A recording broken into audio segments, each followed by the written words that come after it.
Hey, good evening, everyone, and welcome to the CHGO Bears After Dark, presented by DraftKings Sportsbook, America's top-rated sportsbook. Download the app and use promo code CHGO when you sign up. How's it going, everybody? Will DeWitt here. Greg Braggs Jr., Nicholas Moreano will join us in a little while. Same thing with Cody Delmendo. He'll give us those Monday night football bets per usual. But what's going on, Greg? I didn't get to watch that game yesterday, and I think I saved myself a lot of Sunday pain. Depends on what game you're talking about, because I got my Boilers shirt on in honor of a big Boiler basketball win. But this is a football show, so I'll save my shit talking for later for Cody when he comes on. But yeah, this Bears game.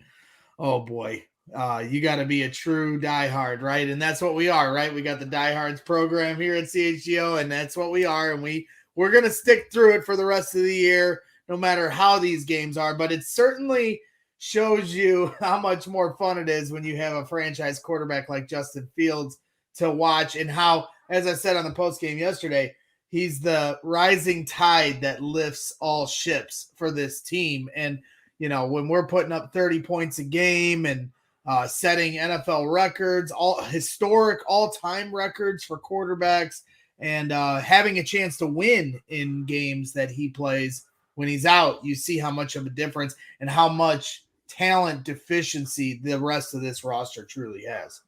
Oh, for sure. I see Skokes in the chat. How's it going? Same thing with Gaston. Great that you're here with us this evening. Really, when I saw Purdue, I went to Saturday with the bucket game, and I thought that's why you are wearing the Purdue shirt for me today. But that's okay. I'm glad. I don't want to talk about IU football. I don't want to think about IU football. Yeah. No, and I'm not like a diehard when it comes to my rooting on my alma mater, because I know it's not a football school, not like I am with the Chicago Bears. And of course, we'll keep our focus on that. And before we get into like everything that I want to talk about with you this evening, I just want to make sure that everyone knows, because time is running out. You only have a handful of hours left for our Cyber Weekend sale, where you can get up to 50% off merch at the CHGO locker. Of course, if you spend $75, you can also get a $15 gift card to our diehards. Greg just mentioned them. They get a 20% off their entire order on top of this sale. Of course, they get 20% off all of their merch sales all the time at the locker. And again, that's why my best advice, and I told you this on Thursday, is just to head on over to the allcshow.com, and you can go ahead and sign up to become a diehard then. And then, of course, you can get that deeper discount, not just today, but every single day. And then, of course, after that, go to the chgolocker.com. Our links are in the descriptions below to get some amazing CHGO merch on such a great deal. I've been buying a bunch of these for my family members for Christmas gifts throughout the entire weekend, and I have a few more I'll be getting after this show tonight. What about you, Greg? Did you go ham or get some family going hard on this sale? Because it's the deepest one we've ever ran since we launched CHGO, and I love all of our designs, not just the Bears ones, and I'm excited to kind of really stockpile. Yeah, our design group does an amazing job. There's the Sky shirt. I think it's one of the best ones we have. Just a very unique and creative design. The creative team for CHG, all City Sports, across all of our DNVR, CHGO, and Phoenix, they all do such a great job with the design work. But yeah, we've been all over it. My mom's been texting me, what do I put in for this? She signed up to become a CHGO diehard member, and how do I put in this code and that code? So I was walking her through all that stuff, and yeah, it's really good stuff, and I think it's a great draw, because like for a lot of people, they love the designs, right? The Walter Payton, even if you don't know about CHGO, you see that Walter Payton shirt, or you see the QB slide shirt, the 8-bit shirt, I should say. I was about to let you know. I don't know what shirt you're talking about. Yeah, the 8-bit know about the 8-bit shirt. Right, the 8-bit shirt, the QB slide shirt. My apologies. Just across the board. These are, the CHGO Bulls, signature script. CHGO, whatever. I'll just stop talking. But regardless, I think these are just great attractions for any fan. And then you can learn to love what we do here in the podcast world as well, if that's the way you find us. Because, everybody wants to be repping some fresh gear when they go to the games. Hell yeah, they do. Absolutely. And I love seeing CHGO gear when like our tailgates and everything, which, by the way, we do have another tailgate coming up here this Sunday morning before the Bears take on the Packers. That's right. It's Packer week. And I know, Greg, if you're like me, I'm looking forward to just hanging out with a bunch of fellow Bears fans yet again here Sunday morning. You get some Green Ridge Farm meats, Liquid Death water, Goose Island beer. It's a really good time had by all. And of course, if you want to get smoked in bags, Greg's always open to take you down, right? Yeah, if I have time, we're hosting for you guys, right? We want you to hang out. I might have a minute to talk some Bears and take a shot, but I don't know how much time I have to play a game of bags all the way to 21. I'd love to if I can find that time, but we like to let people that are there to have some fun use the boards first and foremost before I hop in there. But yeah, if somebody wants to get real froggy and lippy with me, they think they can take me down, I'd love to put them to the task and see what's up. But no, these tailgates have been a lot of fun. We've done a few of these now, and now the Packers one we've been planning for quite some time, and it's what we want to be our biggest one. So we hope everyone can come out and hang with us and have some fun. The whole CHGO crew will be there. All the different sports teams, different people show up for each and every one. And of course, the CHGO Bears crew, we're going to be there. Nick and Mark Carmen and Adam Hogue and the whole gang. So, Green Ridge Farms will be supplying the food and, Liquid Death, a little bit of, drinks and beverages, Goose Island, a lot of different options. All you can eat, all you can drink, parking available. And it's a very quick walk to the stadium from where our lot is. So a one-stop shop. You don't have to put anything in your car. You just buy a ticket to the game. Even if you're not going to the game, you just get in your car, pull up, and we'll have it all ready for you. Come on out. For sure. Again, you can go ahead and purchase a ticket to the tailgate right in our description. And as Greg mentioned, real short walk to the stadium. I've done it a few times now this year. And if you're there on Sunday and you're like, hey, Will, like, where do I go? Just let me know. Either I can point you in that direction, or if it's at the same time where I'm going to the game, we can just walk, hang out together all the way. And when I say all the way, I mean like for like the 5 minutes it takes to get to Soldier Field. By the way, I'm glad that your mom became a diehard and you're able to walk her through all of that without having to like go ask Cody for help this time to help your mom. With those gambling, maybe you would have had to. If she's trying to sign up for DraftKings, we might have had to call Cody. But I've learned the ways of the force signing up for all CHGO. But I think what we should do a good promo for is eventually, like if you pay a certain amount, you can stay the night at Mark Carmen's the night before. And then it's walking distance right to the tailgate lot. Like, I think that he actually moved recently, so the joke doesn't hit as hard. But regardless, we could still set something up like that where, you could spend the night before with Mark Carmen and have a nice slumber party before you go to the game. Yeah, I'm sure that ticket would sell quickly. It's limited, of course. My guy Justin in the chat, I know he'd be all over it. There we go. Greg, let's get this thing started with the vibe check. So I watched the game this morning.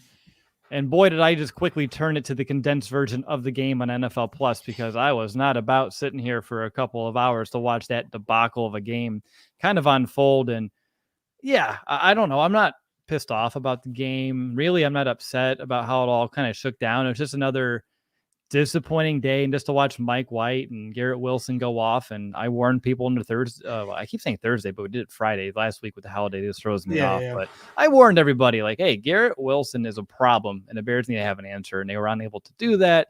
And I feel like the thing that hurts me the most, and it's a day removed from the game, but it's just the injuries to Mooney and Jackson. I think those are the top two things that I still take away from that game in terms of like maybe potential long-term ramifications and just having an impact on this team for the remainder of the year. The loss, whatever. I'm content with where we're at this season. I can't really change it myself, but at the end of the day, like, you can't fight it. No, you can't. And I'm going to talk about why I feel better in just a moment after we get to your vibe check. But yeah, I think just the injuries suck. And of course, I have a weird jersey history thing going on. And my brother got me that Mooney jersey earlier this month for my birthday. And I wore it once on After Dark. And now this happened. So now I feel like an asshole for even doing that, Greg, to be quite honest with you. But I'll digress. How are you feeling here now that you're a day removed from the game? Well, yeah, I mean, at this point, all you can do is laugh. I know Muck wants us to get to the football talk, but we laugh because we are to keep ourselves from crying, Muck. I mean, that's what we're trying to do here, because it's going to be a long haul all the way through December. So, to me, it's to watch Darnell Mooney and Eddie Jackson go down just kind of, illuminates the fact that we got to kind of hold our breath the rest of the season, because while we are still playing to develop players that are going to carry over into next season, and hopefully players that are on this team when they finally are good, and let's hope that's next year. I certainly am keeping those expectations where they're at. I want them to be good next year. I understand there's a lot of holes to fill, but for now, it is scary. And when Nick Moreano came on the post-game show and revealed that Ryan Poles was sitting right near them in the press box, and he's slamming, the table and screaming an obscenity when, Darnell Mooney goes down, that just goes to show you the concern that's going on right now. And then, Justin Fields, was he going to play? Wasn't he going to play? I didn't want him any part of that Jets game, rain or shine, and especially in the rain. So thank God they didn't have some kind of plan trying to get him to play, and then all of a sudden it's pouring rain, and you got to kind of stick to that. No way. Any game that's weather like that, I'm not even going to risk it with the franchise of our team. So, now we head to Packer week, and, we all have our emotions with this rivalry. And to me, it's, again, I don't want any part of Justin Fields playing in this game. I don't know if he's healthy enough to play. Only Justin can tell us that. We're not in the locker room or in the training room. But if he wasn't cleared to play last week, how far away is he to truly being ready to play this week? And if it wasn't the Packers coming up on Sunday, and let's say it was the Texans or whoever that we don't care about, no one would be against the idea of the logic of sit him out at least this game, so then you have 2 more weeks after the bye. So if he is healthy enough to play at some point in this season, you've now given yourself 4 weeks of healing time. So that to me is the smartest approach to take here, as much as we all would love to see him take down the Packers. But Aaron Rodgers might not even play in this game, so I don't even know how much of a parade we should throw if we beat the Jordan Love Packers. I really don't. I mean, we'll see. I think Jordan Love probably won't have too much of a problem putting points up on this defense, unfortunately. But, that's kind of where I'm at. Because if Justin Fields is playing Aaron Rodgers, I'd love for Justin Fields to beat Aaron Rodgers. I don't like Aaron Rodgers. And I know we talk a lot about draft pick and draft value, but I'd kind of be going against my word on that, because, in any game Justin Fields has played this year, I've been willing to say, okay, if Justin can find a way to win this game and throw a game-winning touchdown, I'm not going to fight it. I'm not going to be mad on the postgame about that, because that's just as important for his development as, a good draft pick helping this team is for the development of this team. But if Aaron Rodgers isn't in there, I just don't see, and then the health is obviously first and foremost. To me, the juice isn't worth the squeeze across the board. Just sit him out. You lose another game, you're still sitting pretty at that number 2 spot in the draft, and then you can move on past the bye and kind of let the chips fall where they may and reassess whether or not and how you're going to approach Justin Fields for the last few games of the year. So, there's a lot of different things at stake right now. Justin Fields' development and draft value being the most important things for this franchise right now. I get there's a lot of other players on this team, but let's be honest. These are the 2 most important things. So, yeah, I heard nothing after Muck Muck, because that just made me laugh. It reminded me of The Simpsons. I think it was one Krusty mentioned words that aren't dirty but sound like it, and I think it was Muck Luck. And so Muck Muck was where my mind went on that one. And then I was looking at the chat, and people asking about William was asking about me getting a Jordan Love jersey. Then hopefully my jersey bad history can go over there. And I've had a lot of people ask me things like that over the years. And I feel like if I buy a jersey with the intent of it giving that person a curse, the football gods would recognize that and 100%. Turn it back around on you. Yeah, you can't mess with the football gods. They know what's going on. You can't trick them. And that's what I'm saying. Going into this year, I was saying to fans, this whole season is a win-win. If they win, great. Development, morale, culture, all that. If they lose, and as long as they lose with our quarterback developing, also great. Because this team just isn't good enough to win. But as long as the quarterback is developing along the way and other players on the team, but obviously my focus has always been Justin Fields, then that is also a good thing. But this week, if Justin Fields plays and Aaron Rodgers doesn't, this will be the first lose-lose scenario of the year. Because to me, you beat the Packers without Aaron Rodgers. You're actually letting the Packers jump ahead of you in the draft order. And what are we celebrating? That Fields is better than Jordan Love? No shit. Who cares? And then the other half of it is if we lose the game, while that helps our draft stock, and I'm fine with that, then we get to hear Packers fans giving us shit about Jordan Love outplaying Justin Fields, which nobody wants to have that conversation either. So we could be approaching our first lose-lose of the season if Justin Fields is active and Aaron Rodgers is not. That's how I see it, just from a fan perspective. I'm going to talk about the draft later on, just because the Bears currently do hold that second overall pick, according to Tankathon, which, right behind the Texans at 1-9-1, one game back. Yeah, we beat the Texans. We could be sitting there for a tie for that first overall pick right now. And of course, we have the tiebreaker against them because, they have it against us technically because we beat them. I don't even know how it all works. Anyway, it doesn't matter. It's going to be difficult to get that first overall pick.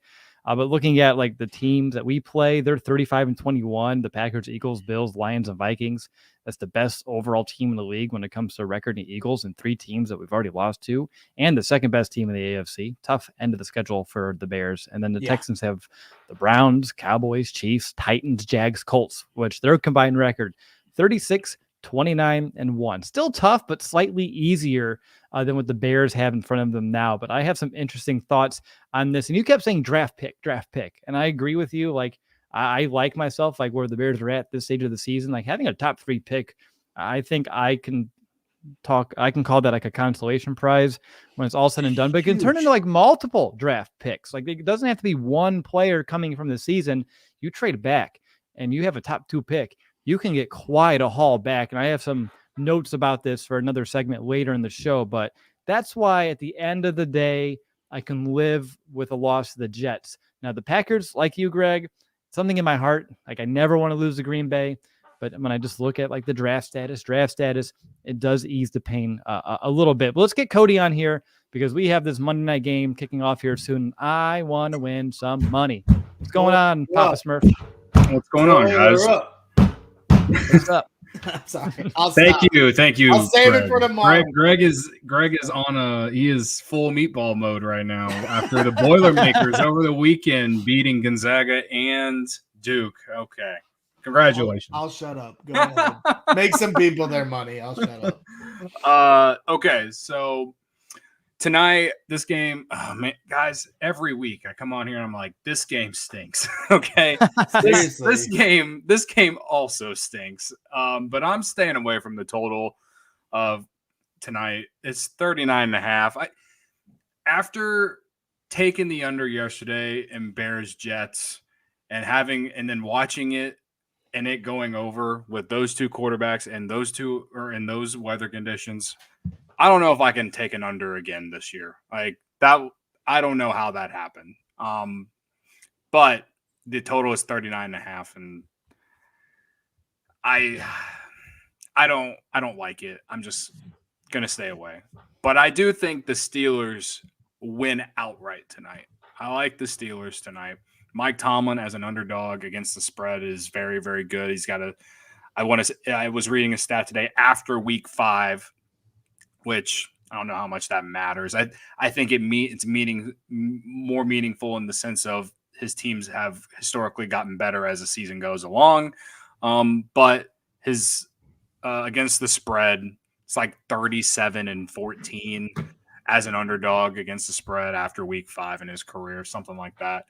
So I'm going to take the Steelers outright to win outright just because the spread's 2.5. And that's a key. Like if it went up to 3, or maybe you can just you want to go into the game lines tab on DraftKings and just pay for the 3 points instead of the 2.5 that it's at, and get it at probably like -125 or -135 instead of -110. that's the smart move in my opinion. Like if you don't want to do that, just pick a team that you think is going to win. I think the Steelers went outright on the road tonight in Indianapolis. This Colts team, every time I feel like this year that they've had to play a team that they should beat, they underachieve, they underperform. And the Steelers team is actually playing okay the last couple of weeks. I think Kenny Pickett's been playing a little bit better. I think he had his best game of his career against the Bengals last week. So yeah, I like the Steelers going into tonight on prime time. Mike Tomlin is also historically great on prime time against the spread. To me, it's like on Thanksgiving whenever the Vikings and the Patriots played, and I took the Patriots just because I was like, I'm not betting against Belichick with 4 days rest.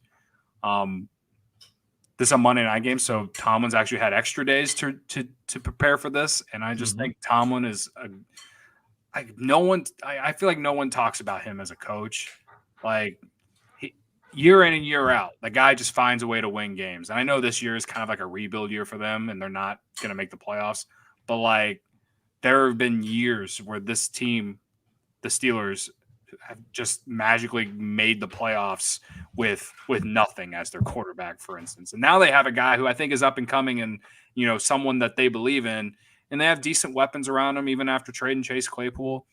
And the Colts, they want to run the ball. And Matt Ryan is old. And, like, TJ Watt is playing, man. Like, I don't know. I just can't trust the Colts in this situation, even though they're at home. I'm going to take the better coach. And honestly, I think they have the better quarterback out there tonight at this stage of Matt Ryan's career. So that's where I'm at on tonight's game. As far as props, I kind of like Michael Pittman to score a touchdown tonight. That means like rushing too. Like he'd have to like run it in, right? Pittman? Is that what you're? Oh, sorry. I was thinking of Pittman. He's a QB he's a receiver there. though. Oh shit. He's a receiver. It's a receiver prop. I guess they could do a rushing, but either way, like anytime touchdown for Michael Pittman, it's at plus 185. I think when the Colts do score, I think it's either going to be Jonathan Taylor or him. And you said Pittman. I heard Pickett. My bad. We're good. Oh, no, sorry. Yeah. It's been. I'm like sleep deprived, so it's all good. Yeah. So we're catatonic from these Bears. So right there you go. I see William in the chat. He says Pickett is an interception king. Yeah, the very beginning of like him starting games, it didn't go great. Go look at his stat line against the Bengals last week, and even the week before against the Saints. He's been playing well the last couple weeks for a rookie quarterback standard. I mean, I'm not saying he's freaking Patrick Mahomes, but he's going up against Matt Ryan, who's old and crippled at this point. I mean, they benched him at one point this season. So like, I'm not saying Pickett's going to go out there and win the game for him, but I do think that on prime time with a good coach, I think Tomlin puts him in a good position to succeed. We talk about that all the time about what, like, through the years as Bears fans, we talked, especially during the Trubisky years, where you just wish that Nagy would have done this or done that to just put Mitch in a good position to succeed, man. And that's what Tomlin does. Did it with like Duck Hodges a couple years ago, you know what I mean? And whoever else out that when Big Ben was hurt, you know what I mean? Like they put together like decent game plans every primetime game, I feel like. So, right, and it's built around their running game. Right. If they are able to run the ball with Najee Harris well tonight, then I'm going to feel really good about the Steelers winning. Red zone opportunity here and there for sure. So, again, this game stinks, but if I were to bet it, I'm taking the Steelers to win outright. And if you don't want to do that, I'd take Steelers +3. Buy that extra half point. That way, if they lose by a field goal, you win instead of taking that 2.5, because that's such a crucial number. Do not do it at 2.5. Pay that extra whatever for that extra half point and roll that way. So, as far as the Bears, I was looking at the spread, 3 point. They opened up as 3 points against the Packers. I was listening to you guys before you guys let me in, and yeah, I don't that's a stay away, no matter what. I mean, you have to at this point, right? Until we know who's playing quarterback for both teams. Right. Well, the thing is like, what do you think is going to happen? Maybe you just really pay attention. Like, for instance, there's value perhaps on the Packers here, right? Because this Bears defense, I mean, it couldn't stop Mike White. Honestly, like, I am afraid to see Jordan Love come into Soldier Field and just like take the torch from Aaron Rodgers and just put me in misery. But like 3 points isn't a lot for a Bears team that's not good. But the Packers, they did beat Dallas a couple weeks ago. They were in the game last night against the Eagles. Like, if you think, no matter who you think is going to win, who's going to be a starter for Green Bay, I agree.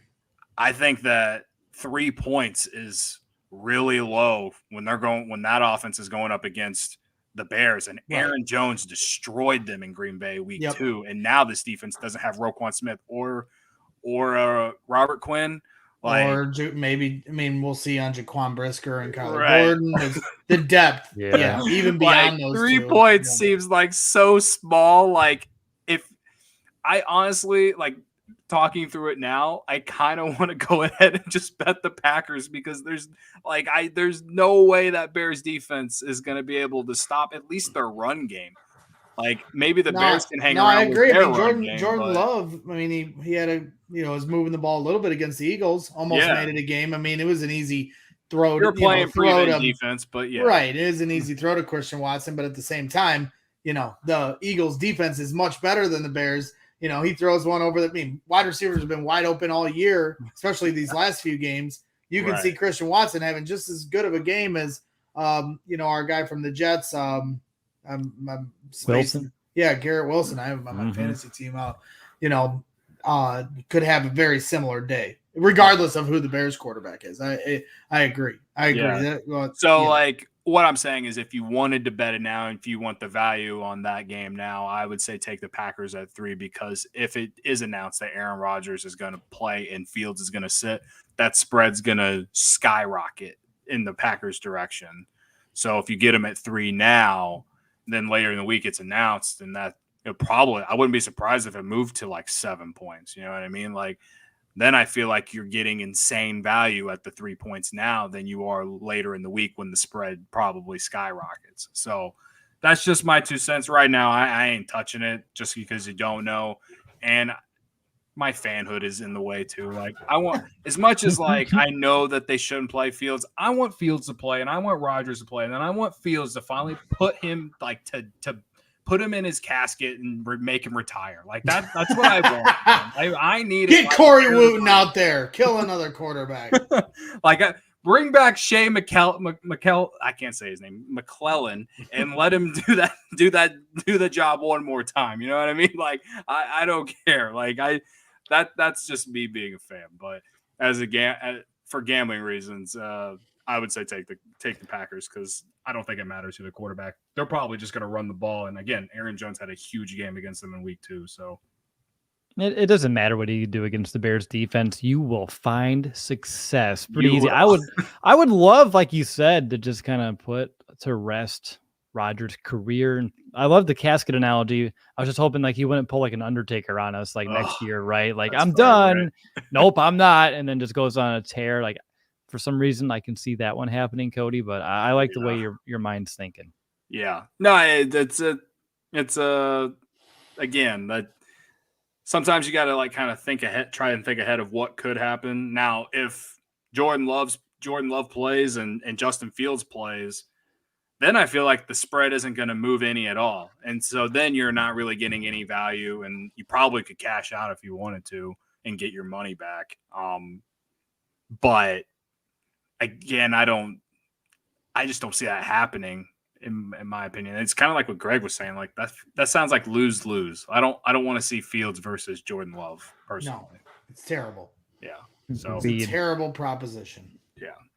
Now, all right, go ahead. I'd love to see some Nate Peterman though. I've had enough Trevor Siemian. I wanted David Montgomery to play quarterback last week as the emergency role. That would have been fun. Like, if we're full on tank now, like, let's get top tank. 2 pick. Like, I'm down to see some Nate Peterman under center on Sunday.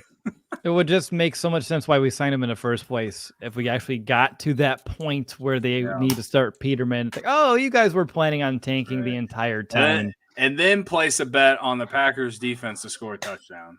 Immediately. Yeah. Yeah. Million%. Yeah. I think he's had given opponents more points than he's actually scored. Probably not, but it has to be pretty damn close. Right. All right, Cody, thanks again for hopping on, sharing your bet. I know it wasn't like, I guess, as in-depth as like a parlay was last week, but also sometimes less is more. And a game like tonight, like you said, it's like, when you're looking at it yet again, I'm with you. Just keep it simple. And hopefully that money line hits for the Steelers. Yeah. I hope I get that one at least, guys. Thanks for having me on. It's always fun coming on here for the 20 minutes and talking Bears and gambling with you guys. I'll see you tomorrow, Cody. I will see you on CHGO Bets Daily tomorrow, Greg. We have a lot of Big Ten talk to talk. I'm excited. I don't know if you can tell. I know you're excited. I'm gonna let you have this. I'll take 3 minutes because we didn't talk Illinois last week, but I'm gonna need a full 3. A heavy 3. A full 3 minutes, Greg. A heavy 3. I'm just gonna go. All right, guys. I'll see you later. All right, Nicholas Moreano is going to join us next. Share some updates from Halisaw. We're going to play a new game this week, by the way, Greg. So no two truths and a lie. I think you'll enjoy this one better. I did not enjoy trying to come up with 2 truths and a lie this week. So that's why I tried a different avenue. You got stumped by your own game. It wasn't even stumped. It was just all depressing stats. I didn't want to go that route, but you can sit here and think about it. Like, what does Will have up his sleeves for a few minutes? Because I got to let everyone know about Shady Rays because they never understood why sunglasses were just so expensive. So they set up to change it. You don't have to break the bank for quality sunglasses this fall because our friends at Shady Rays have you covered. Shady Rays are premium polarized shades featuring world-class optical clarity, substantial durability, and styles catered to everyone and every lifestyle. And my favorite part about Shady Rays is the fact that they have like the most insane protection program in all of eyewear, which is lost and broken replacements.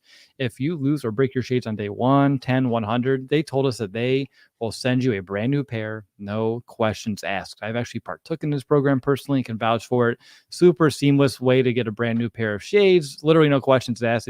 They already have my address on file. Bada bing, bada boom. They were sent my way. And another amazing thing about Shady Rays that I just appreciate and I love to share is the fact that they provide 10 meals to fight hunger in America with every single order placed, and they have donated over 20 million meals to date. So that's a lot of good for your eyeballs and a lot of good to help fight hunger in America. So exclusively for our listeners, Shady Rays are running their deepest deal of the season, which is buy one, get one free /AKA 50% off 2 or more pairs at shadyrays.com with our code CHGO. Again, buy one, get one free. You can get 2 pairs as low as $54. Redeem only at shadyrays.com, where you can find all of their newest and best shades. And real quickly, too, I want to let everyone know about next Evo, which, by the way, like, you know, with the stressful side of like holidays, like I was stressed this week and like having to go to like multiple places, cook all of this food, people come to my house, traveling long distance on top of it.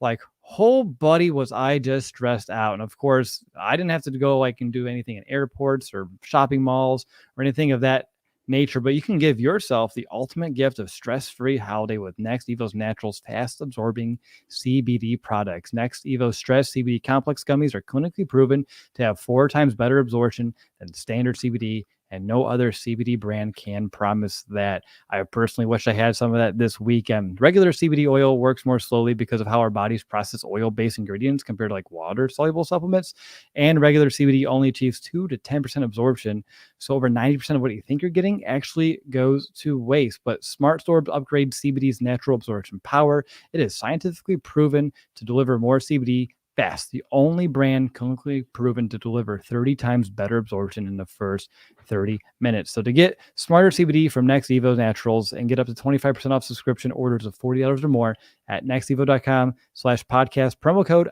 BEARS. That's nextevo.com/podcast, promo code BEARS. All right, let's bring on Nicholas Moreano because I'm sure he has a lot of, I was going to say good stuff, but I don't think everything coming out of Halisaw is good today. So I don't think that's the right term for it, but I think important updates. But how's it going, Nick? How are you? Well, Will, I was ready to read that next Evo Oh, ad damn read, it. and then you just were going with it, and you did a really good job with it. But I had it all here. Glad you told everybody about next Evo, everything it could do for you. It's a great product, but you had it, and I just let you run with it.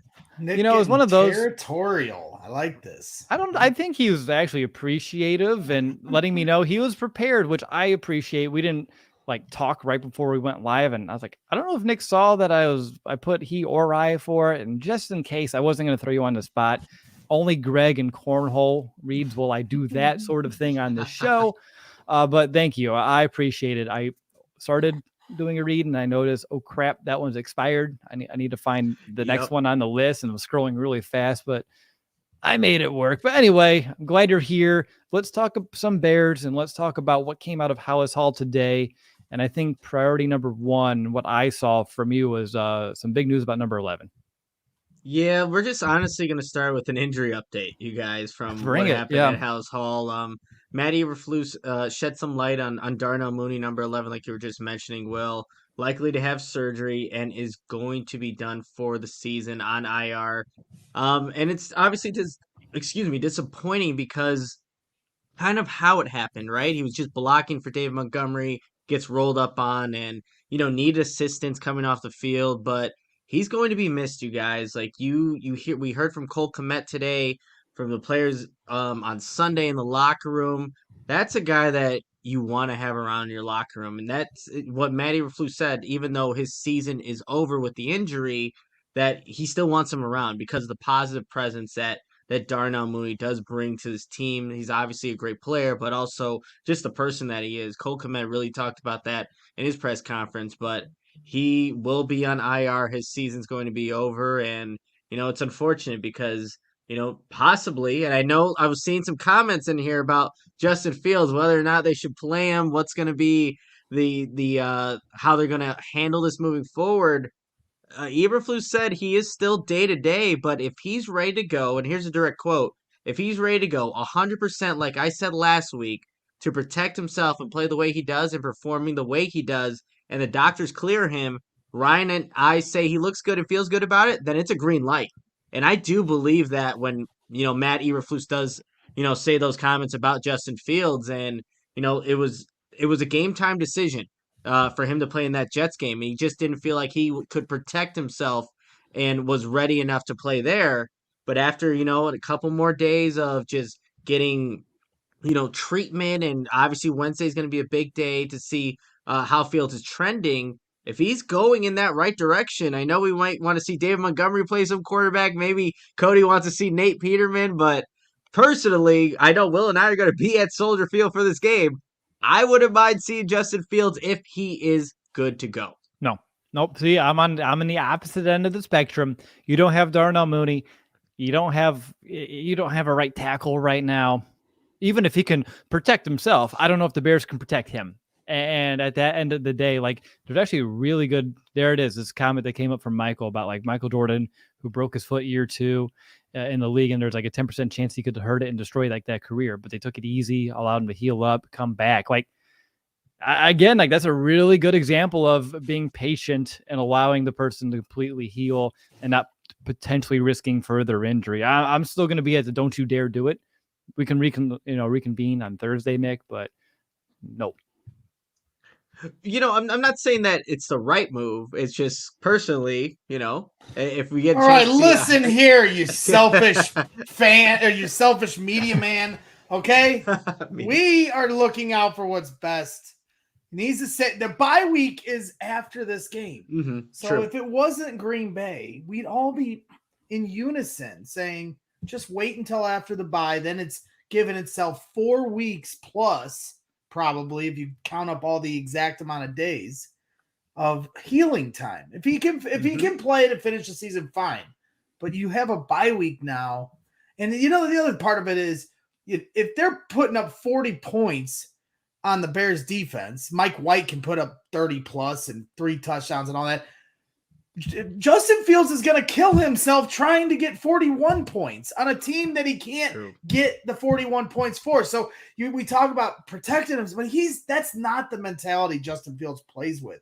So, like, how do we get him to a point in the season where it's like, all right, you can go out there, but if you try to kill yourself winning these games that we can't win, we're going to pull you. You know, like that's where it's like we're getting to that point in the season now where the juice is not worth the squeeze. So you're going to go there and you're going to eat your food in the media room and you're going to give the best dang coverage that any media guy in there gives with Nathan Peterman and David Montgomery playing quarterback.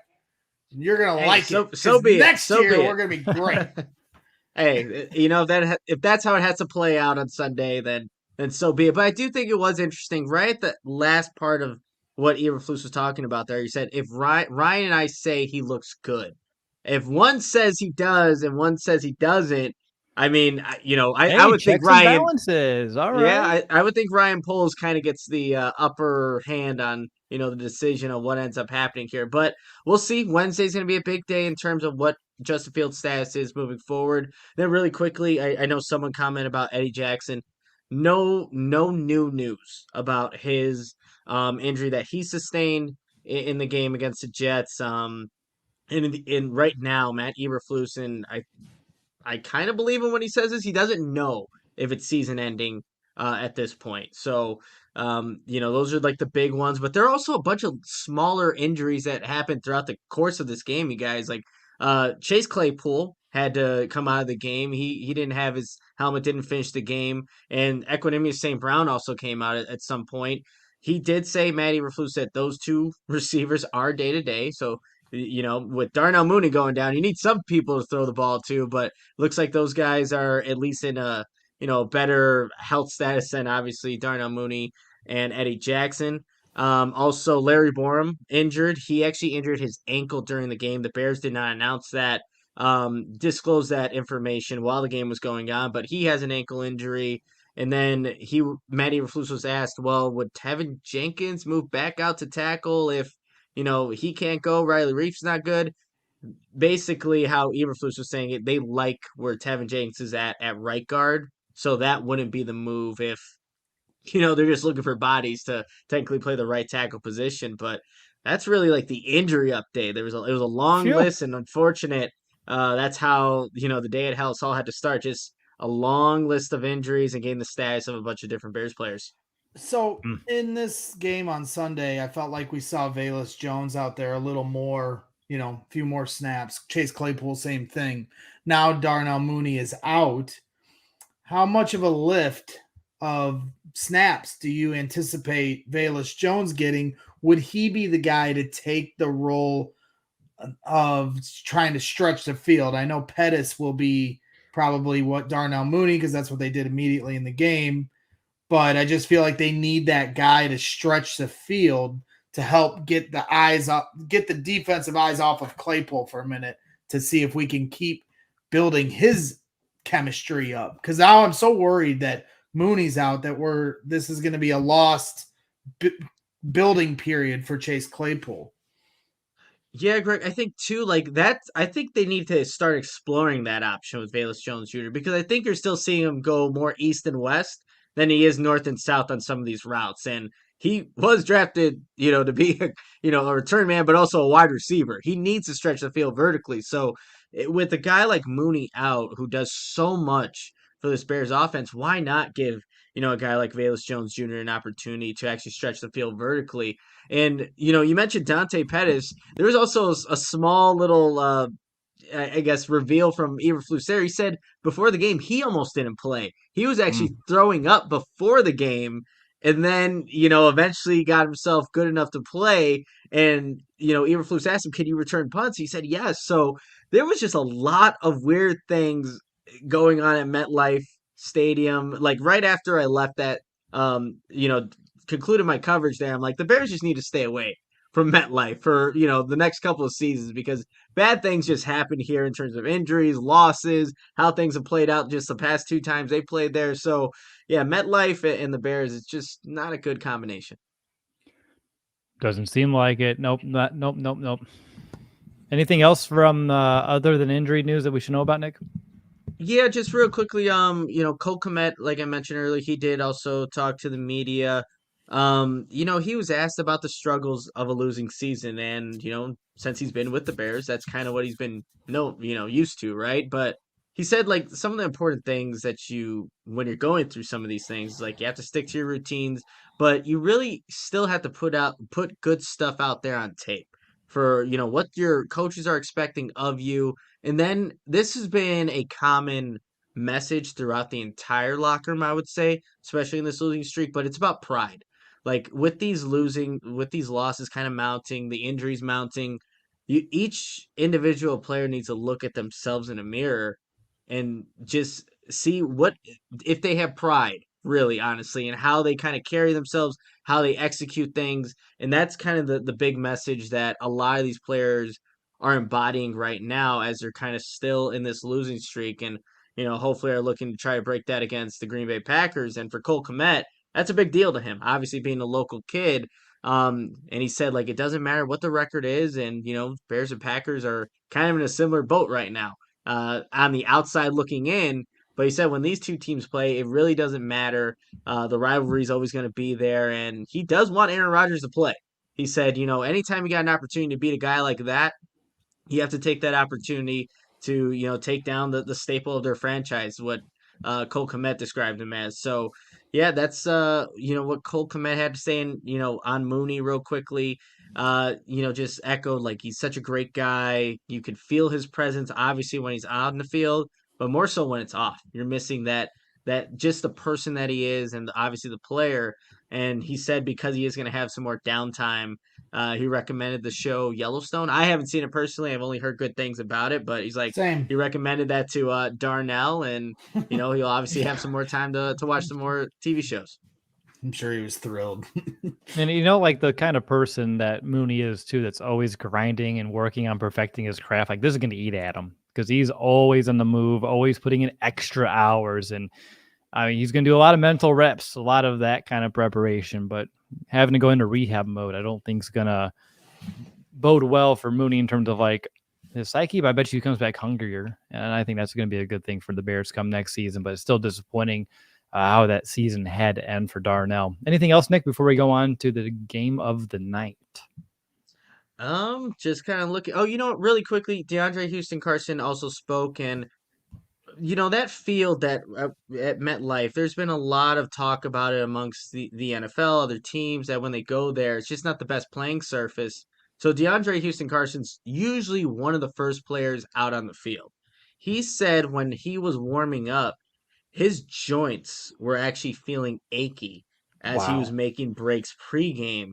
And he didn't really want to comment like, oh, obviously like maybe that's a byproduct of the the turf that they're playing on, but he did notice it. And obviously that field in itself, there's a lot of talk about it. All the injuries the Bears had, this past week, it's I don't know, you just start connecting dots, you guys, and you just wonder if there can be some compromise so that the player's health really it should be the forefront of everything. Something can be done to ensure that these players can make it out of these games healthy. When Eddie Jackson goes down on a non-contact injury, slipping, and yes, it was raining throughout the game, but that's not good. You never like to see that, and hearing those comments from DeAndre Houston Carson just kind of validates like there is something wrong with MetLife and that playing surface. They need grass, Bermuda grass, Nick. It's Bermuda, as Lawrence would say. There you go. All right. Grass. So as I told Greg and Nick, you were listening by then, but we're not doing two truths and a lie tonight because I was just going through stats on stats, and by golly, it was like almost like let's pick the depressing stat out of the bunch. And I was like, I don't want to go that route. So we're gonna play 2 rounds of Would You Rather, and it's the way too early draft edition.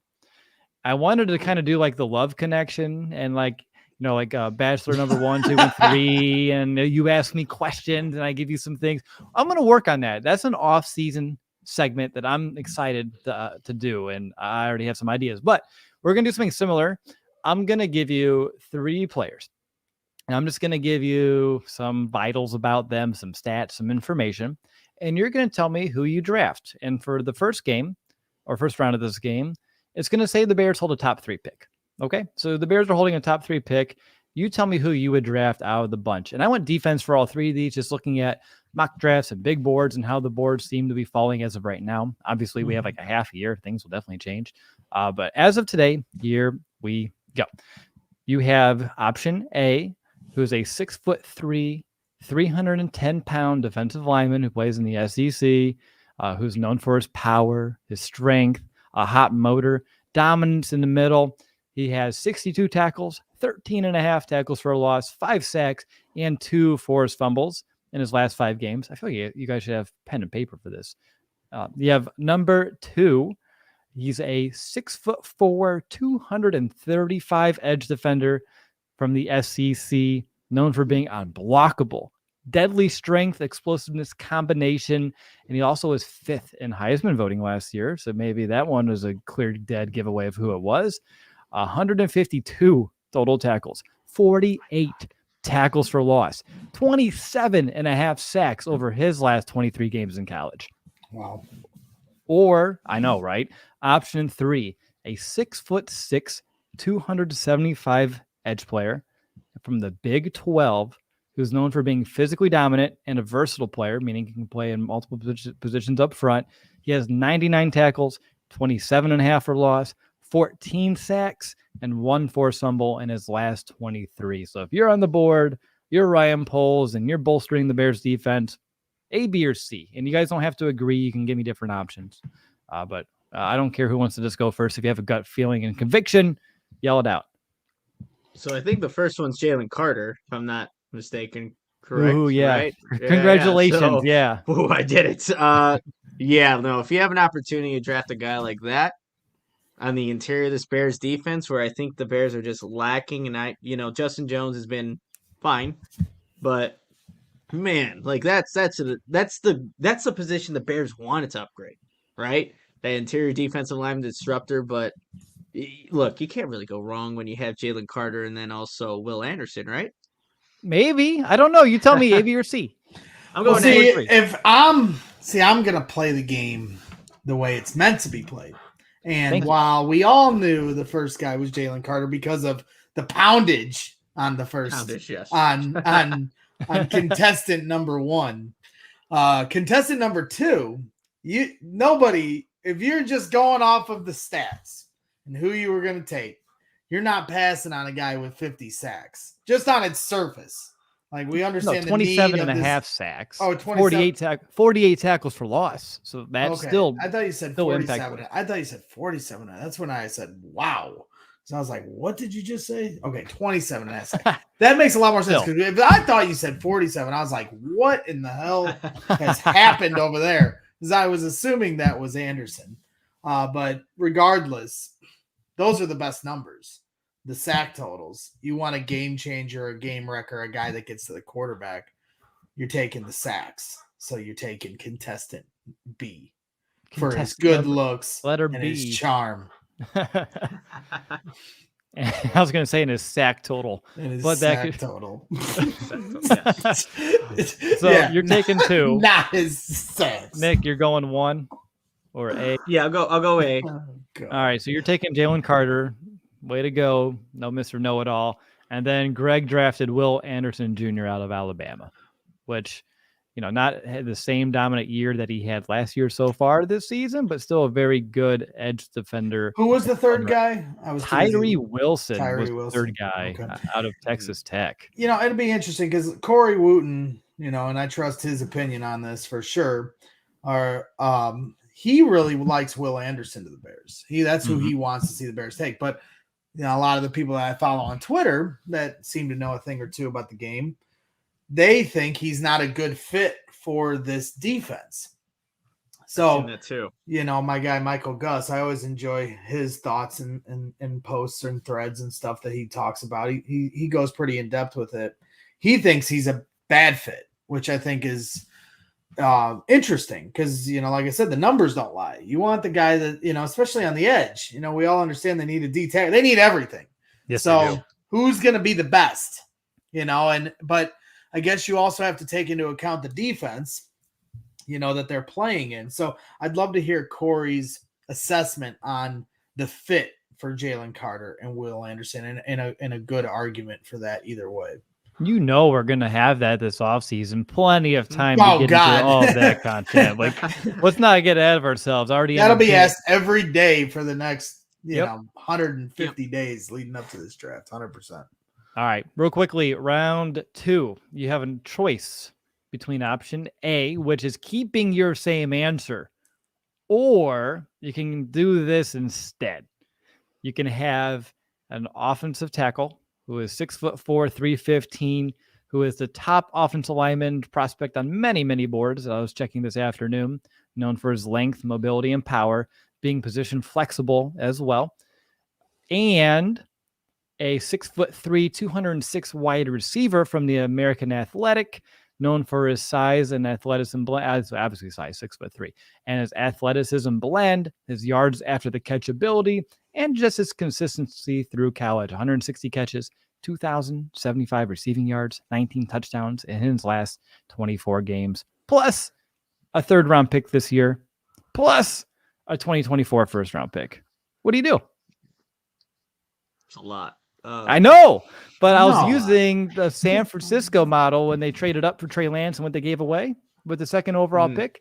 And I could have done 2024 first round, 2025 first round, and got rid of that wide receiver. But I liked him enough that I was like, you know what? We'll just take a 2nd round pick this year instead.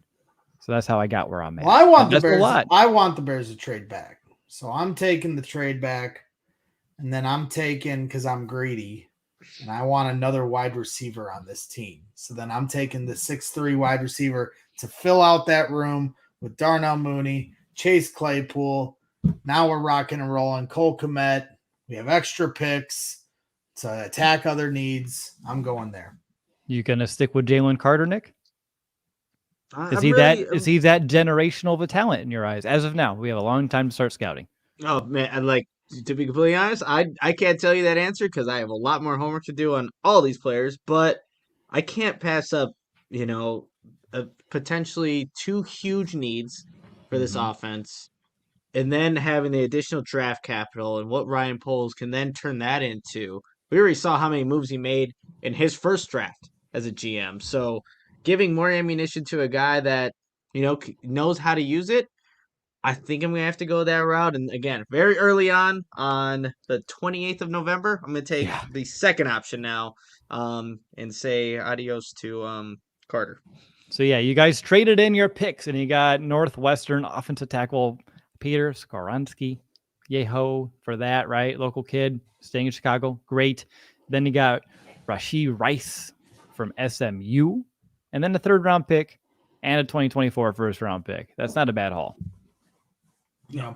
And I saw the left tackle, or the tackle from Penn State, chose to stay for his last year of eligibility. So that changes draft boards somewhat there too. And somebody that people thought the Bears could potentially pick depending on where they fall in this draft. So a lot still to unravel before we get to that point. But no, I hope they are able to trade back. And that's why having as high a pick as we possibly can have is vital to that. If we're the number 2 pick in the draft and the number 3 team is looking for a quarterback, then all those other teams that want a quarterback will have to trade up to 2 to get ahead of team number 3. So, that's best case scenario, in my opinion. If worst case scenario is Jalen Carter at 4 or 5, that's a great worst case scenario. So I want to stay in that range of best case scenario, haul of picks, worst case scenario, Jalen Carter. If we are stupid enough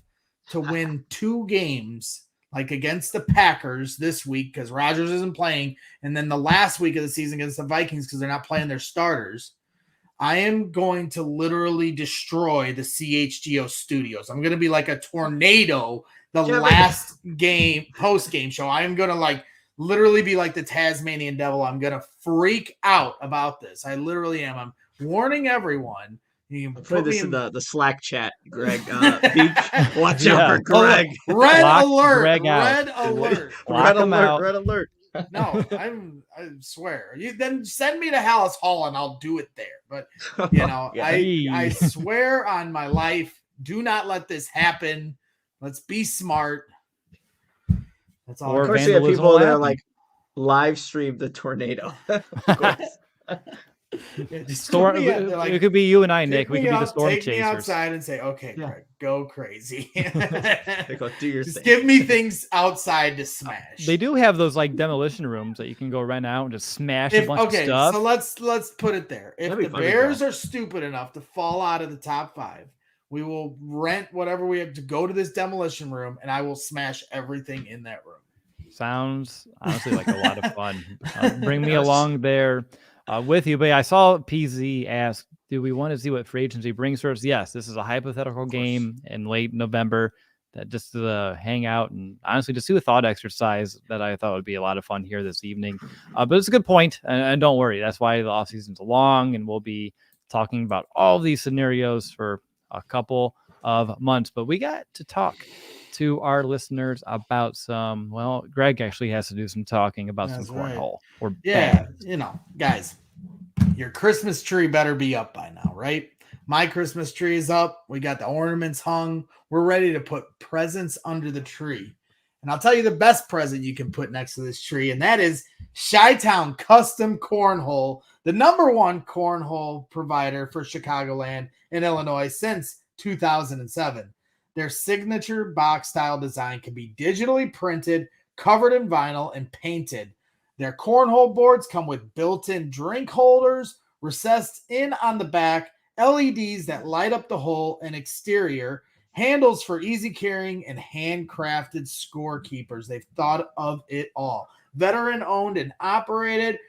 They can ship anywhere and offer local pickups, specializing in corporate designs for your company's next marketing or social event, wedding gifts, and gifts for all occasions, including Christmas, which is just a few weeks away, and especially for your tailgating friends and backyard barbecue enthusiasts. So go check out their website, ShyTownCornhole.com, and make sure to follow them on Instagram at ShyTown Custom Cornhole Boards.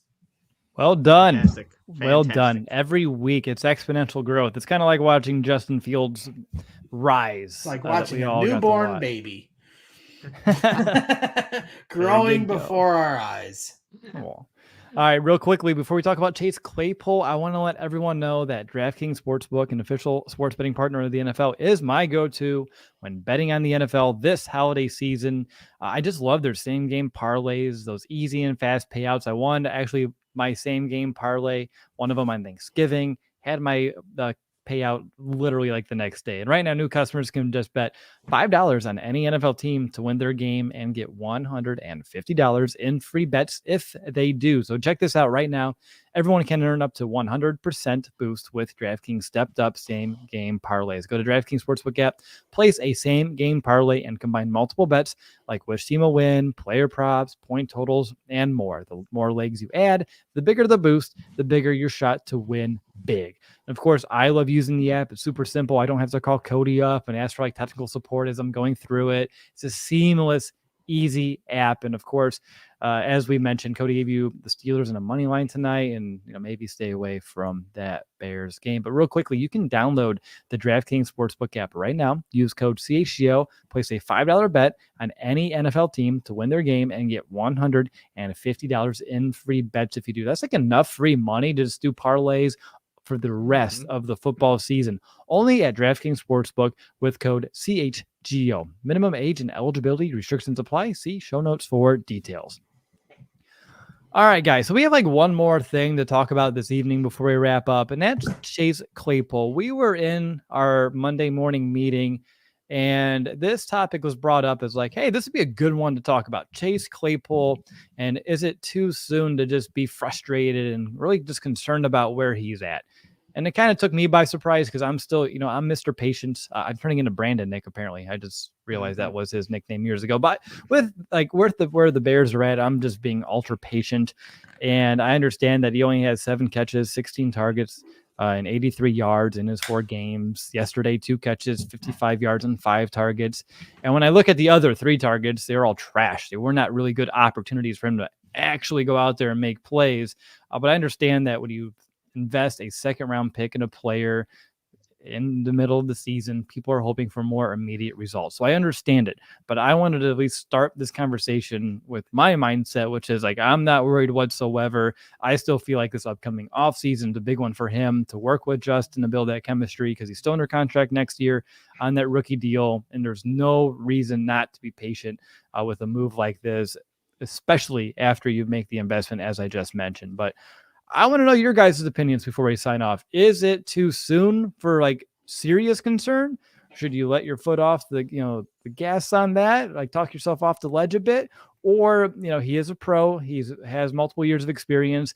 And again, only 7 catches, 83 yards. Is it fair to hold him to a higher standard after 4 games? Nick, how about you? Okay, I'll start off. I'm not too concerned with this. And look, I just look at, the Bears' number 1 wide receiver before Chase Claypool got here, Darnell Mooney. He had a very, very slow start to this season. 11 catches through 3 games, 27 yards in this offense that he had been in since the offseason. Already had a year under his belt with Justin Fields developing that chemistry, and he had a tough time.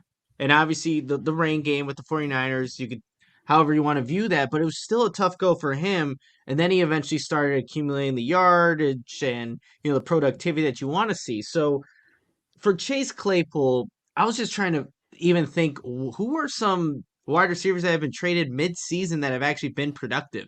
I was trying to look at it. I didn't really find a good list. I know Randy Moss was one of them that came up on top of the list, but it's a tough ask for any wide receiver. I think what you do want to see be better from Chase Claypool is like even on that first fade route attempt that he had against Sauce Gardner, yes, there was pass interference that should have been called, but the release off the line of scrimmage from Chase Claypool, it looked lazy to me.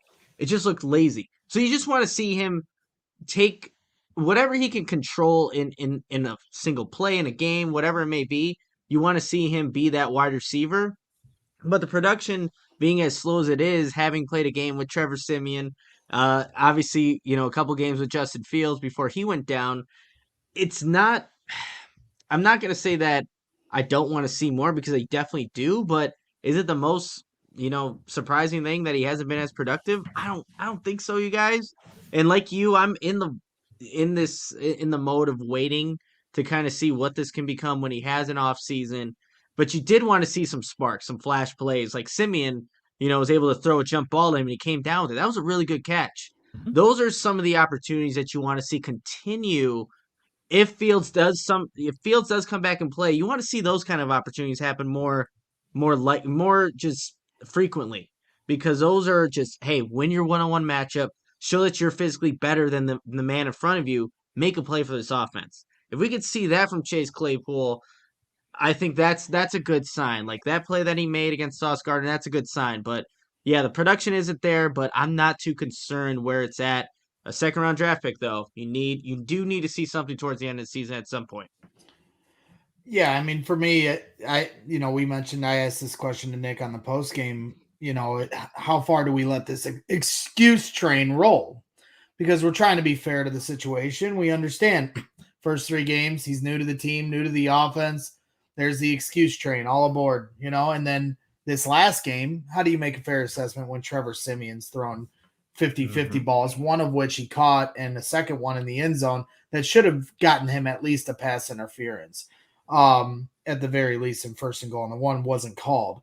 And then after that, I mean, what do you have to go off of? And if Justin Fields doesn't play for the rest of the season, then the excuse train's going to roll all the way into the offseason because, again, how do you make a fair assessment when you have a quarterback that can't get you the ball and an offensive line that can't block for a quarterback that can't get you the ball and, a depleted run game without Khalil Herbert now? I mean, David Montgomery's doing everything he can. So it's just not a great time to hold his feet to the fire. Now, if Justin Fields comes back this week and Justin Fields comes back after the bye, then no, you should have expectations for him, especially after the bye, at the very least for those final 4 games, to show some competent plays, show some chemistry building.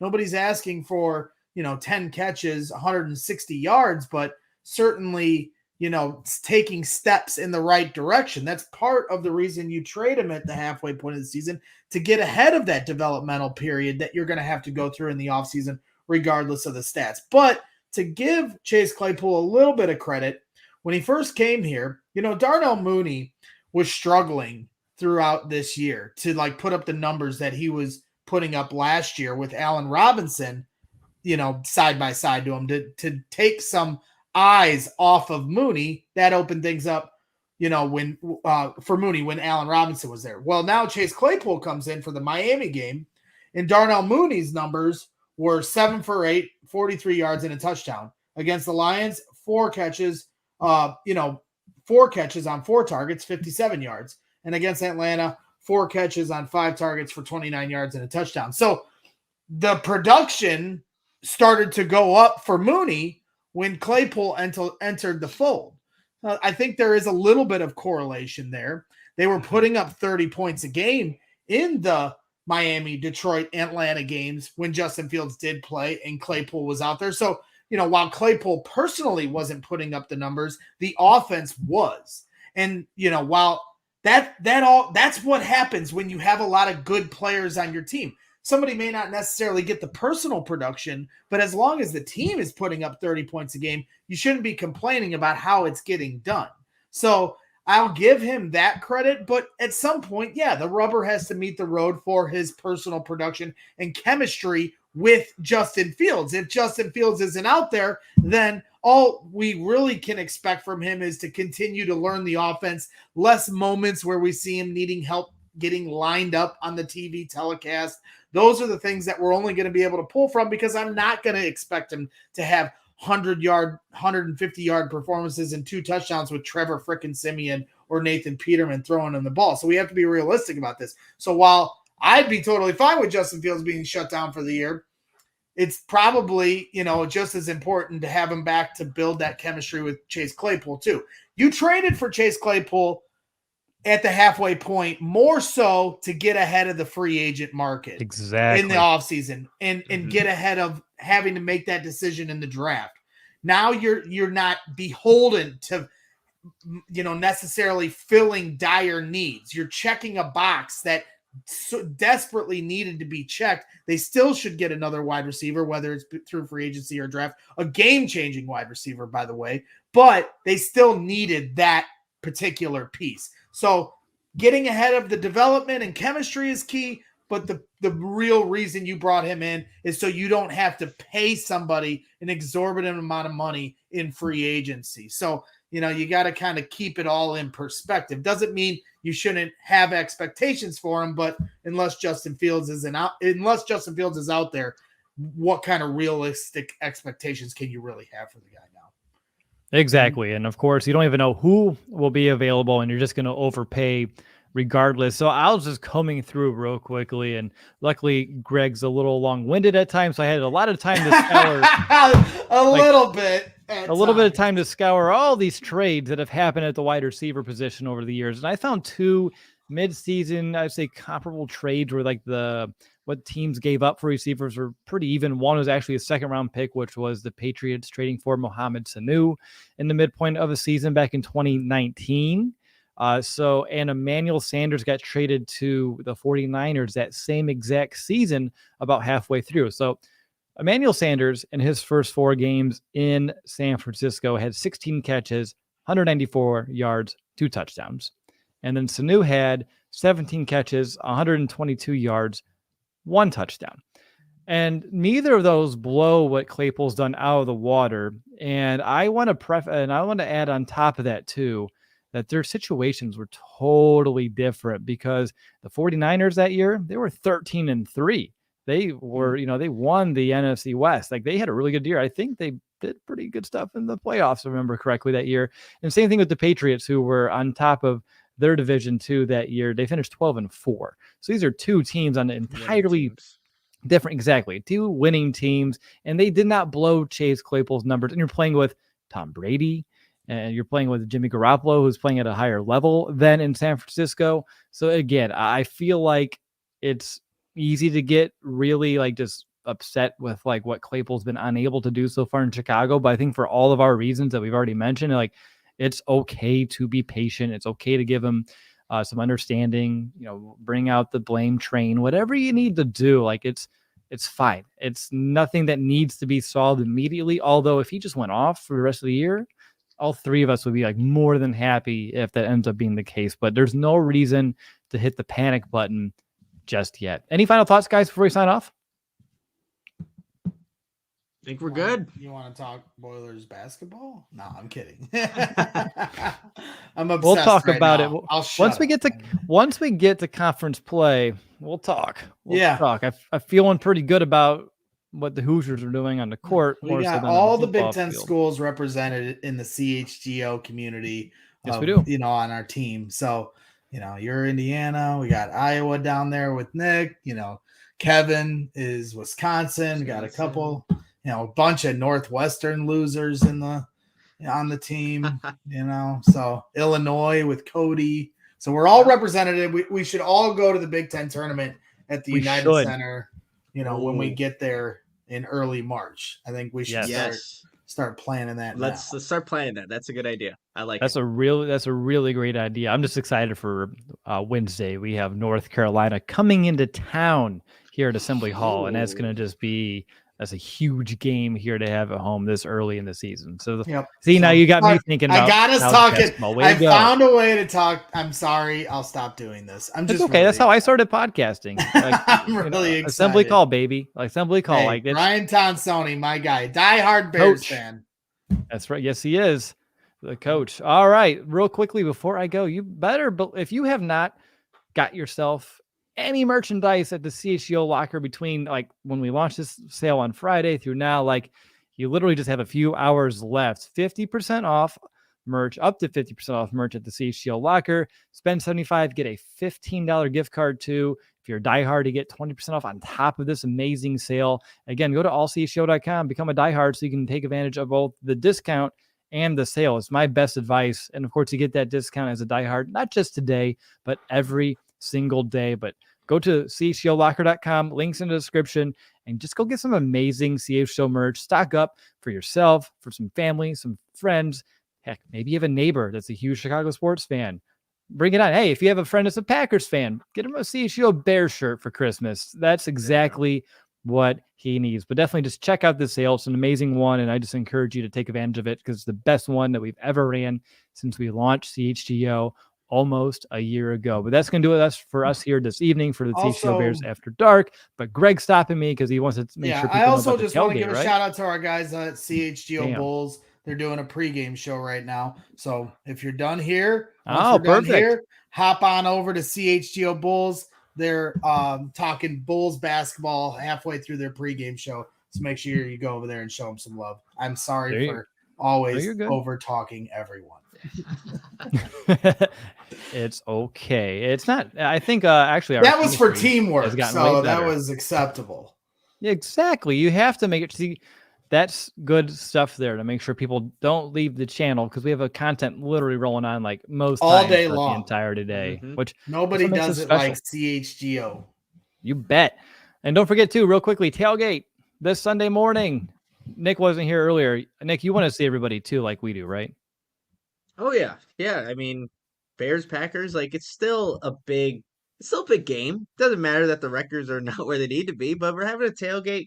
Come hang out, and Green Ridge Farm will be there supplying you with the good food, Liquid Death, and you'll get to just hang out with a bunch of Bears and probably Packers fans there. So why not spend your Sunday at the CHGO tailgate, and then you can go off to the game, and whatever happens.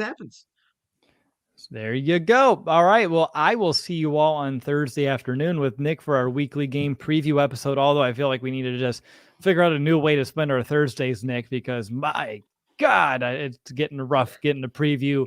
How do the Bears lose this week? I don't know. We'll figure things out, but we'll be here for our game preview. It's what we do. It's what we do well. Of course, you all know that by now.